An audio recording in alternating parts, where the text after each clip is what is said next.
Hello! I thought I'd have some fun and get out all of my Derwent Inktense supplies and make some artworks today. And because it's Halloween, this is going to be my Halloween special video. So let's get into it! Gandalf turned up immediately as soon as I started talking about Halloween, although I will be sending him out of the room because when I'm doing my art, he is just such a smoochy pain. I've had this paper in my drawer for at least a year and I really should start using it up. It's a beautiful 300 GSM cotton paper. The only thing is it's cold press and it is quite a rough texture, but I'm going to use it today anyway because I'm sure I can get something out of it. And I also have some of my other Inktense supplies. The first is this set of Inktense paint pans, which I really like. It's a very nice set and the colours are very vibrant in it. They released these originally as set A and B in smaller containers, but then they put them all out in one skinny long container like this one, so I thought I'd get this because it's much more useful to me. I also have the 72 set of Inktense pencils, like that. And to top it all off, I have the 72 set of Inktense blocks. I have not really used these very much and I really want to, so I definitely wanted to get these out today. And I'm just going to experiment with everything. So back to the paper, it is pretty expensive, so I'm going to cut it down. It's a 7x10 format, and if I cut it in half, it then makes it a nice standard 5x7. So I figured I can use 2 sheets and cut them in half to make 4 sheets, and they'll just be smaller pictures today. I saw this challenge pop up on the Derwent Instagram page and I figured 4 pictures is a lot easier to manage than 31 pictures, so these are the 4 artworks I'll be making today.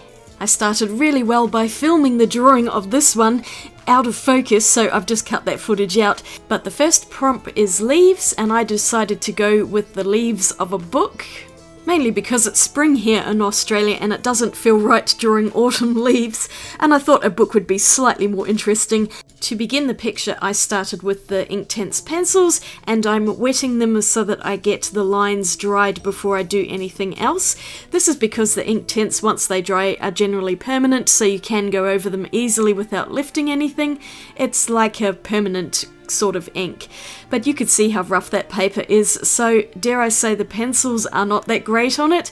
I did my best though because I wanted to use all 3 of the different Inktense supplies I had on the paper, and now I'm wetting the whole background so I can paint on some of those Inktense blocks in a watercolour fashion.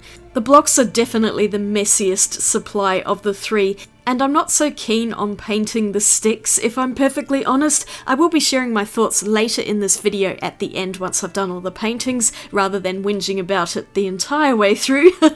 But I do find the blocks to be the most difficult to use. I prefer the pan set by far. The colours are really pretty though, they're very vibrant and live up to their intense Inktense name.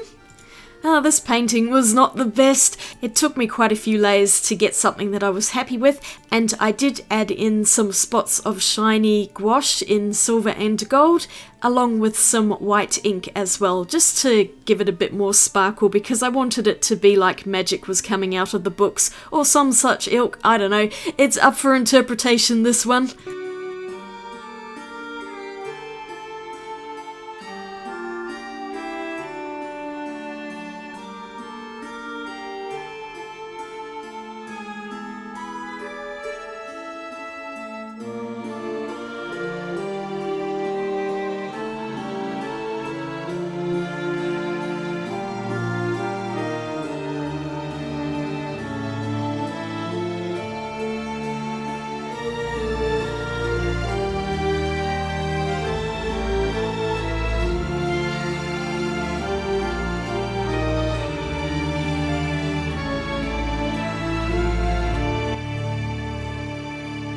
This one's not my favourite, but I do quite like how it turned out in the end.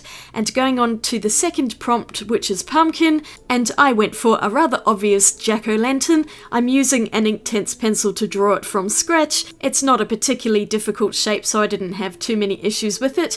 And then I coloured over some of the darker areas of the pumpkin with some deeper orange colours, because I was really trying to get a contrast with the light inside the jack-o'-lantern with the darker outer area, and I think this one worked out really well. I'm very happy with it. It's probably my favourite of the 4 drawings and paintings that I did today.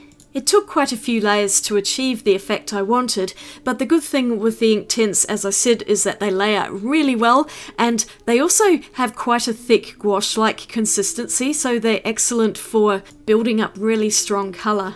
And as much as the roughness of the paper is annoying with the pencils, it works very well for watered down Inktense, and it's very sturdy, so it will take quite a beating with a lot of layers on there.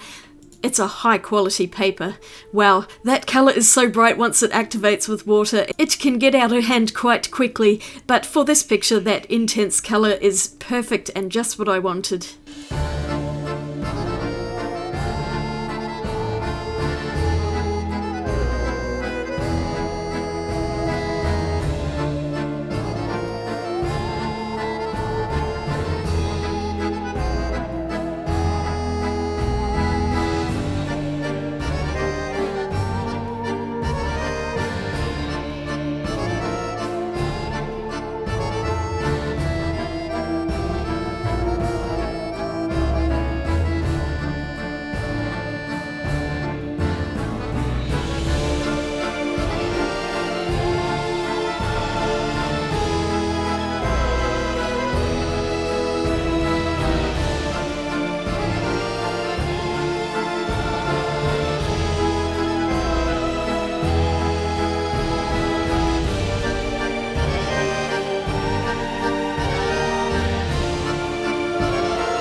I really love the deep warm colours. Going on to prompt number 3, and this one is Castle. Now my drawing is very loosely based on Bran Castle, which is in Romania and is usually called Dracula's Castle, though from a lot of history I've read about it, I don't know that anything Dracula related actually happened at this castle, but whatever. I thought it would be fun for this picture, so I made mine a very cartoonish version, and I used an ink pen for this one just to start off, and now I'm going in with the Inktense blocks in the background to create a spooky looking sky. I noticed that the Inktense are quite heavy with their pigmentation, and so they do tend to sit a little bit and go patchy, but I actually really like that effect, and so I was intentionally doing it for this painting. So I painted the background in first and let it dry completely so that I could paint the castle using that ink black pan and turning it into a silhouette. I left a few little areas of white so that I can colour them later with some orange highlights, and the windows I also coloured in yellow once I'd done everything. In hindsight, I should have coloured the windows first and then gone over everything with black. Because these are relatively opaque, there were some areas where you could see the orange sitting over the top of the black, and it was very annoying. I had to go in and fiddle with it at the end to cover all of those areas with more black. It took a while to do this one, but I think once it's turned fully into a silhouette, it does look a lot more effective than what it does here. This went through a very ugly phase, and my castle is so cartoonish, I wasn't sure I was going to like it, but in the end it actually turned out okay, so I'm happy. I'm going to call it a win.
I like the contrast of the black, orange and blue. And in my last picture, I used a handy jar to draw a circle, and I'm using the blocks to paint in a dark background.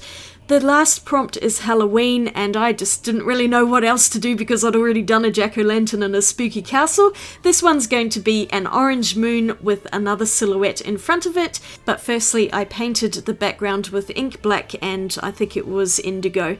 The blocks went a bit patchy here, so I actually used the same colours from the pan set, and these went on much more smoothly. I really do prefer the pans over the blocks because they just seem to work a lot better.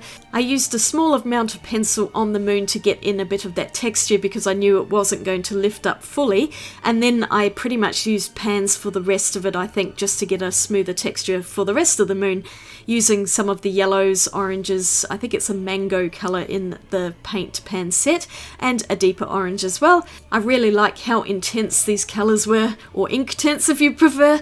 They are so beautiful, and I enjoyed using all of the products today, although I still don't really like the blocks that much. I'm just not very good with them, and I haven't yet figured out a good way to use them. Not on rough paper, that's for sure. So I'm painting in a little raven here. I turned it kind of smoky and abstract. It's probably the simplest artwork of the day, but I like how this one came out as well. It was a good painting day for me.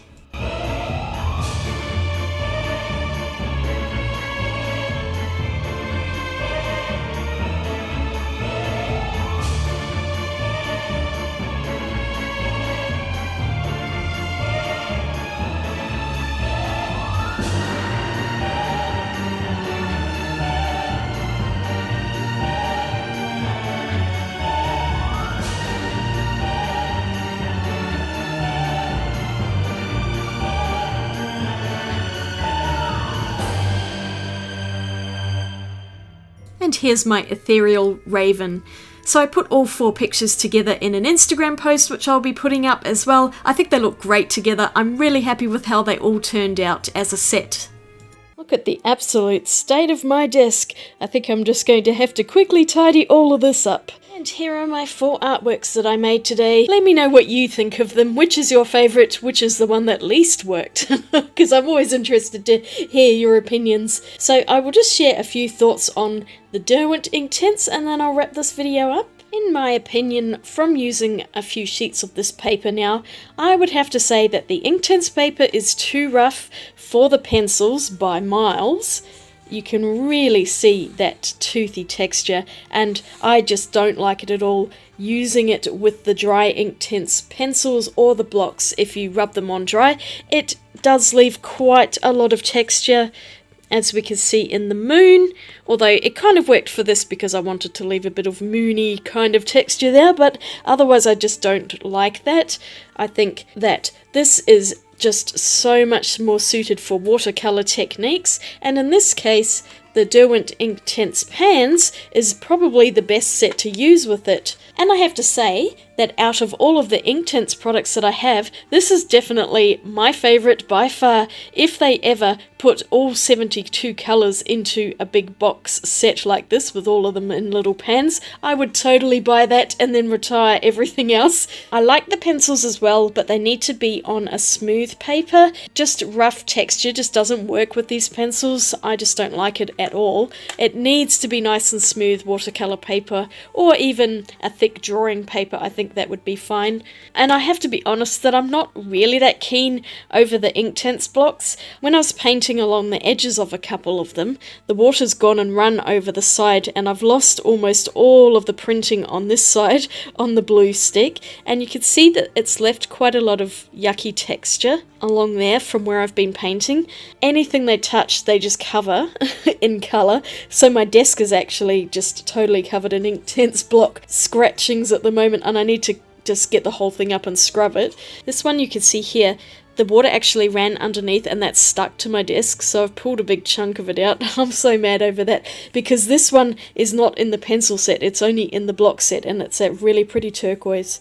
But fortunately, I think that one is exactly the same as what's in the pan set. So that's my thoughts today on Inktense. I do love the colours that they come in. I mean, they're lovely and vibrant colours.